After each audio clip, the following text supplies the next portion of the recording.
Welcome to the deep dive. Today we're really getting into something fundamental.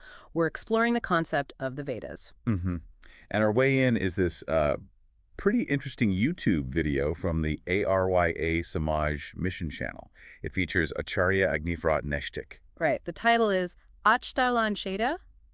Who is the Vedas called? It's quite thought-provoking. It really is. I'll It tell kind of you. pushes you to think beyond just a simple definition. Absolutely. And right off the bat, the speaker uses this great analogy. Like a building needs a foundation. Yeah. Or a tree needs roots. Exactly. And for Arya Samaj, that foundation, those roots, well, that's the Vedas. It really frames them as, essential, not just important, but fundamental. It does. It sets them up as the bedrock. And then the video goes a step further, actually, talking about Dharma. Oh, yeah, that was a strong statement. It says, look, there might be lots of paths in Dharma. But the ultimate Dharma. Is studying and teaching the Vedas, that's putting them front and center. Definitely. So that's our mission for this deep dive, really. Yeah. Not just what are the Vedas in a dictionary sense. No, we want to get under the skin of it, understand their essence, their significance, at least according to this perspective. What makes them this ultimate source? Okay, so where do we start? The video points to the Rigveda Pashya Bhumika. Right, and it lays out 4 key meanings for the word Veda. The first one, a source of true knowledge, vidya or vidyan. Knowing, understanding. But notice it says source of true knowledge. Yeah, that's interesting. Not just containing it, but the origin point. Exactly. It's not just like a collection of facts. It's the wellspring. Okay. Then the second meaning given is that the Veda is artis. It's that through which you attain all sukha, happiness. Right, Sukha. So this knowledge isn't just abstract theory then. Doesn't seem like it. It implies a practical outcome, like leading to well-being. What do you make of that link? Knowledge equals happiness.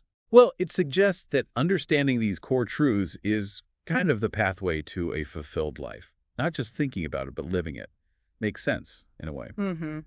The third, meaning the Veda, is where wise people contemplate truth. Like, it's the place you go intellectually or spiritually for that deep dive. Yeah, like a dedicated space almost for tackling the big questions, reality, existence, all that. So it's not passive knowledge, it's an active site of inquiry. Exactly. A realm for profound engagement. And the fourth meaning mentioned actually circles back to the second one, that from which all sukha, all happiness, is attained. But then the speaker digs deeper into that first point about knowledge. Ah, yes, the eternal knowledge idea.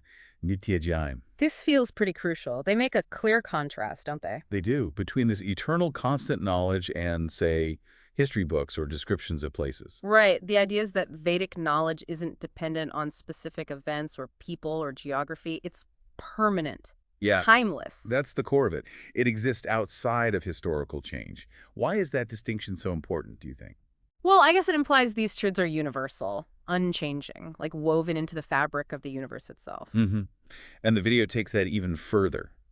It claims the Vedas give access to all substances in creation. Whoa, okay. And that they're the source from which everything is produced. That's a massive claim. It really is. It positions the Vedas as like the blueprint of reality, or maybe the fundamental energy behind it all. It's very, very encompassing. So if it's this fundamental source, how did humans actually, get this knowledge? Good question. The video suggests it wasn't just figured out or discovered in the usual way. No. No, it says the knowledge was received by 24 rishis Received how? through focused contemplation, a specific state called savichar samadhi. Savichar samadhi. So deep meditation with, focused thought. Sort of. It implies it's not ordinary thinking or just observing the world. It's about accessing a deeper reality through intense, focused awareness, a kind of spiritual insight. Okay, so it's revealed knowledge in a sense, accessed through a specific meditative state. That seems to be the idea presented. Now, here's where it gets maybe even more complex. How so? The discussion shifts to the nature of the Vedas, not just as knowledge, Gyan, which we think of as abstract, Yeah, ideas, concept. but also as substance, dravya. Knowledge as substance, like Okay. actual stuff. That sounds contradictory. It does initially, yeah. But the speaker tries to bridge that using an analogy. Think about a spoken word. Okay, a word I say out loud. Right, that initial sound, that's vaikari. Then it hits your ear, becomes an electrical signal, goes to the brain, that's madhyama. Right, the middle stage. Then the brain processes it pashanti. And finally, the meaning gets transferred to the soul, the atma, via the mind, manas, That's para. Wow, okay, so tracing the journey of a sound from physical vibration to internal meaning, what's the point of that breakdown here? Well, it shows how something seemingly non-physical, like meaning, goes through different stages, some involving physical processes. It suggests even abstract things might have a kind of subtle existence. Okay. I think I see where this might be going. Does it connect to sound itself? It does. The speaker then asks, "What is sound, Johnny?" and points out that actually modern science doesn't have a complete definition. Really? We know it's pressure waves, right? In air, water. We know how it travels, sure. Pressure waves in a medium. Mm. But the fundamental nature, the video suggests science hasn't fully nailed that down. Okay, so why bring that up? To contrast it with the Vedic view. Exactly. The Vedic perspective described here is quite different. It talks about sound as shabdarashi. Shabdarashi, a collection of sounds. Sort of like fundamental sound elements. And they originate in Akasha, space. Okay, space. But how is Akasha understood here? It's described as a fundamental quality of space, not like a substance in space, but space itself having this quality. And the vibration, the kampan we hear as sound, happens within that Akasha. So sound isn't just a wave through space, but something more inherent to space itself. That seems to be the idea. More fundamental, more primal. And this loops back to the Vedas being substance. Yes. The argument is that the Vedas are a subtle substance, perhaps even more subtle than Akasha itself, even though sound waves seem non-material and the mind seems non-material. The Vedas, this knowledge, has a real subtle, substantial existence. That's the argument made. It challenges our usual categories of idea versus thing. It implies this foundational knowledge permeates reality in a tangible, albeit subtle way. Wow, okay. That's a lot to chew on. But then, doesn't the video introduce other perspectives from the Gopath Brahmana? It does. It brings in some views that seem potentially different. First one, Chanda Veda. Chanda is the Veda, and Chanda means the meters, the hymns. Exactly.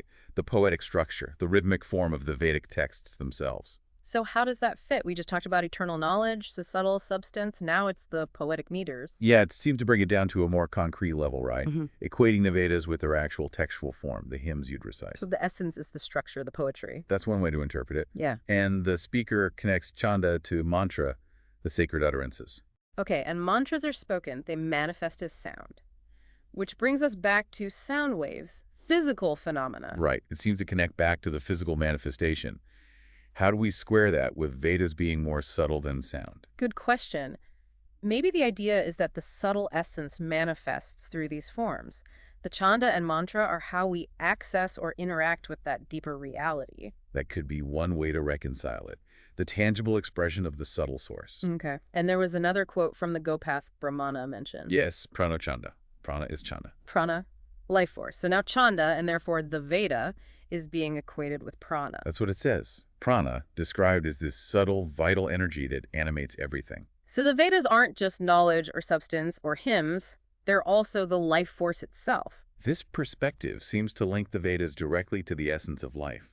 The principles, the knowledge, they're intertwined with the fundamental energy of existence. Man. So wrapping this up, we've gone through quite a journey here based on this one video's perspective. We really have. From eternal knowledge, vidya, To the source of happiness, sukha, a place for contemplating truth. something received in deep meditation, savichara samadhi. Then this challenging idea of it being a subtle substance, dravya, linked to the very nature of sound and space. And then contrasted, or maybe complemented, by views linking it to the hymns, the chanda, and even the life force, prana. It's a lot of different facets: knowledge, substance, text, life energy. Do they contradict each other? Well, they seem quite different on the surface, don't they? Knowledge versus substance, hymns versus life force. Yeah. But maybe, like you said, they aren't contradictions. Maybe they're just different ways of trying to describe something incredibly profound, different lenses Yeah. to view the Vedas. Different facets of the same diamond, maybe? Perhaps something so fundamental might resist easy definition. It certainly leaves you thinking, doesn't it? If something can be understood in all these ways as timeless knowledge, as the key to happiness, maybe even as a foundational substance or energy, what does that really mean? Yeah. What does it mean for knowledge itself if its ultimate source is seen this way? Does it change how you think about learning, about reality? Absolutely. Definitely gives you something profound to consider long after we finish talking. Thanks for joining us on this deep dive today.